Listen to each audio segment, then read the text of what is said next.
Hey everybody, welcome back to the channel. In regards to today's video, I actually want to take a look at the results from the vote that was taking place yesterday in regards to the motion that Pierre has put forward to have all 14 First Ministers have a televised debate on the carbon tax. Now on April 9th, Pierre put this challenge towards Trudeau, which we've already covered. And yesterday on the 10th, there actually was two House of Commons meetings, one earlier and one later. And in the earlier one, Pierre put forward the motion to have this go to a vote. Now, I want to play a little portion of that when he did put forward the motion because he kind of goes toe to toe with one of the Liberal members and one of the NDP members.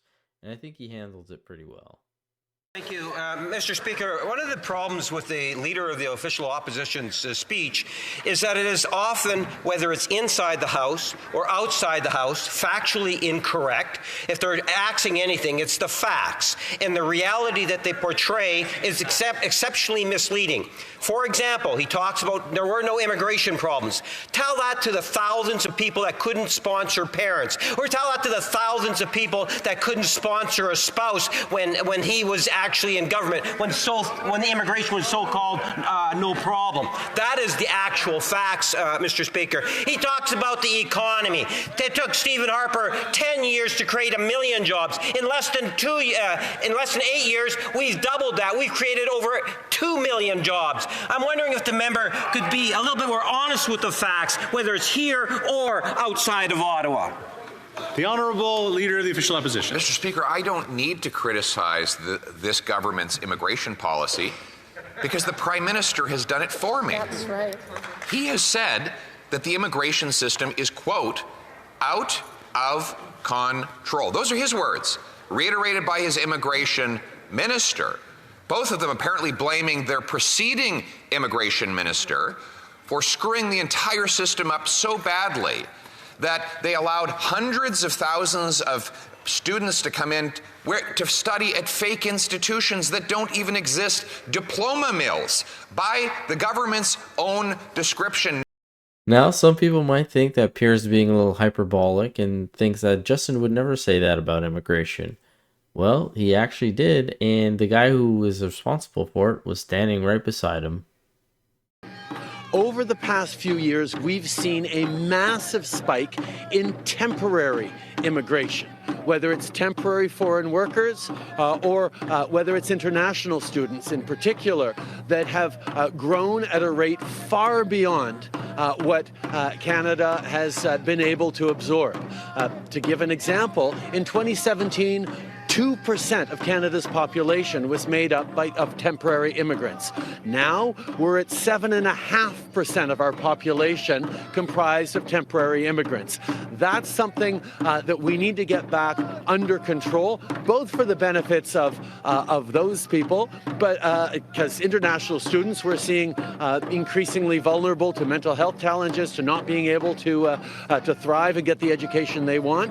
So as you heard it straight from the horse's mouth, 2% to up to 7.5% in temporary workers, yeah, you definitely need to get that under control because it's out of control, right? But the next section here is Pierre going toe-to-toe with the NDP in regards to the carbon tax and her not really understanding how this works. Questions and comments? The Honourable Member for Victoria. Thank you, Mr. Speaker. And I have a simple policy question.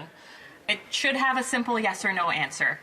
The industrial carbon tax on big polluters has been doing the lion's share of emissions reduction. It is one of the most important climate policies. We all know where the Conservative leader stands on the consumer carbon tax, but he's avoided answering questions on the industrial carbon tax on big oil and gas. So please, could he answer just a simple yes or no question? Will he scrap the industrial carbon tax? Leader of the Official Opposition. There is no industrial carbon tax on the oil and gas sector, so the member should do her research before she asks questions like that. In Alberta, the province has something called the TIER system, which is a provincially administered system that stands for Technology for Emissions Reductions, and it allows the large industrial players to invest in green initiatives to reduce their emissions at no cost to consumers, and is one of the reasons why our oil and gas sector is the most advanced in the world.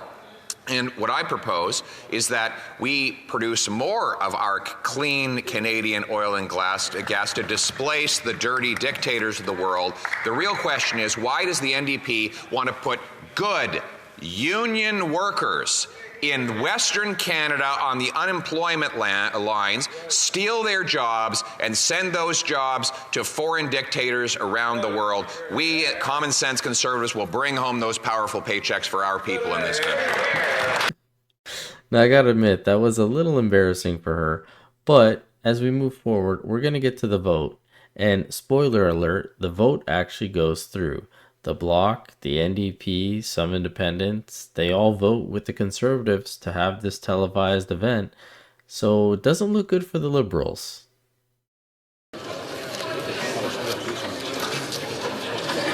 The question is as follows.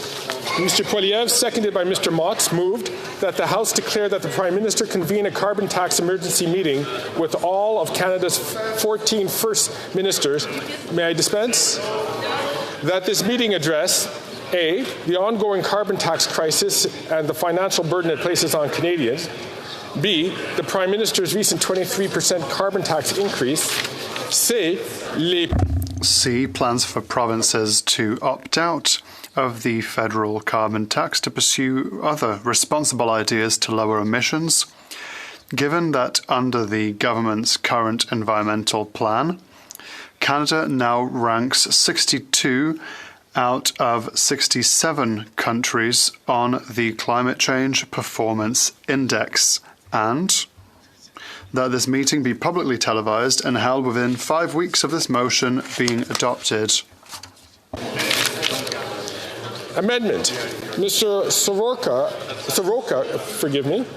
seconded by Mr. Steinley, moved the following amendment.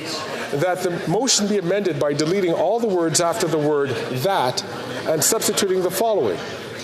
The House note, A, that the federal carbon tax is causing a debate in the country, and B, that while Quebec, British Columbia, and the Northwest Territories already have their own systems in place, the federal government mandates carbon tax policy.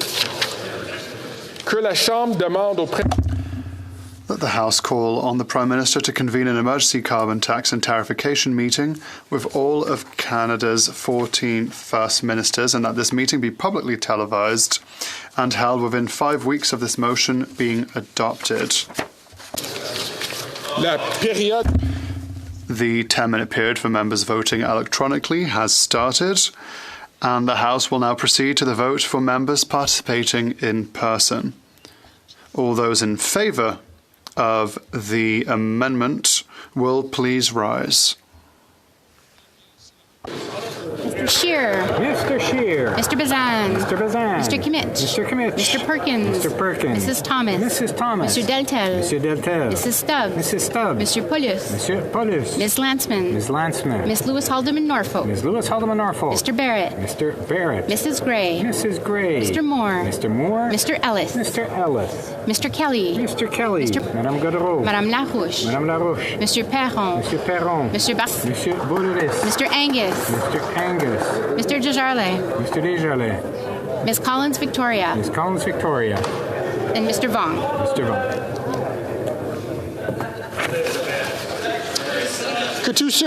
All those opposed to the amendment will please rise. Mr. McKinnon-Gatineau. Mr. McKinnon-Gatineau. Ms. Hutchings. Ms. Hutchings. Ms. Tassi. Ms. Tassi. Ms. Chager. Ms. Chager. Ms. Murray. Ms. Murray.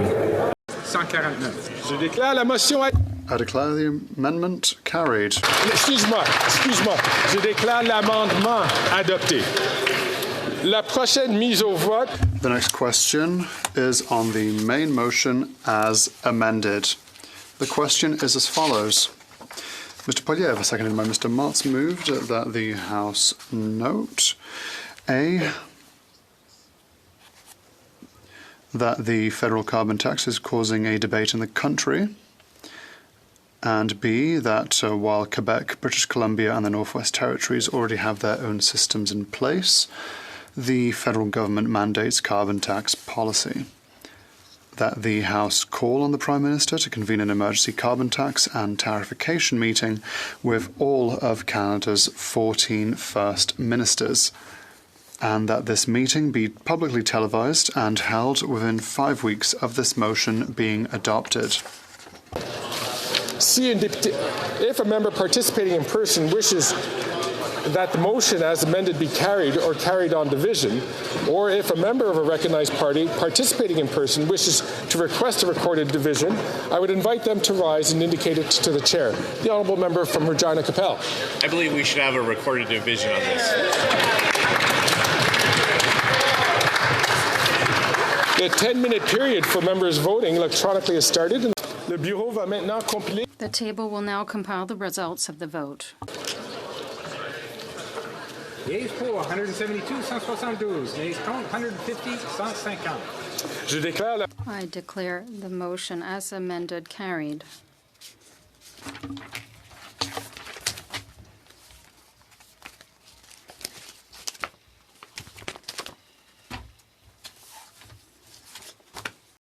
And so there you have it. In 5 weeks' time, we're supposed to have a televised debate with all the first ministers on the carbon tax.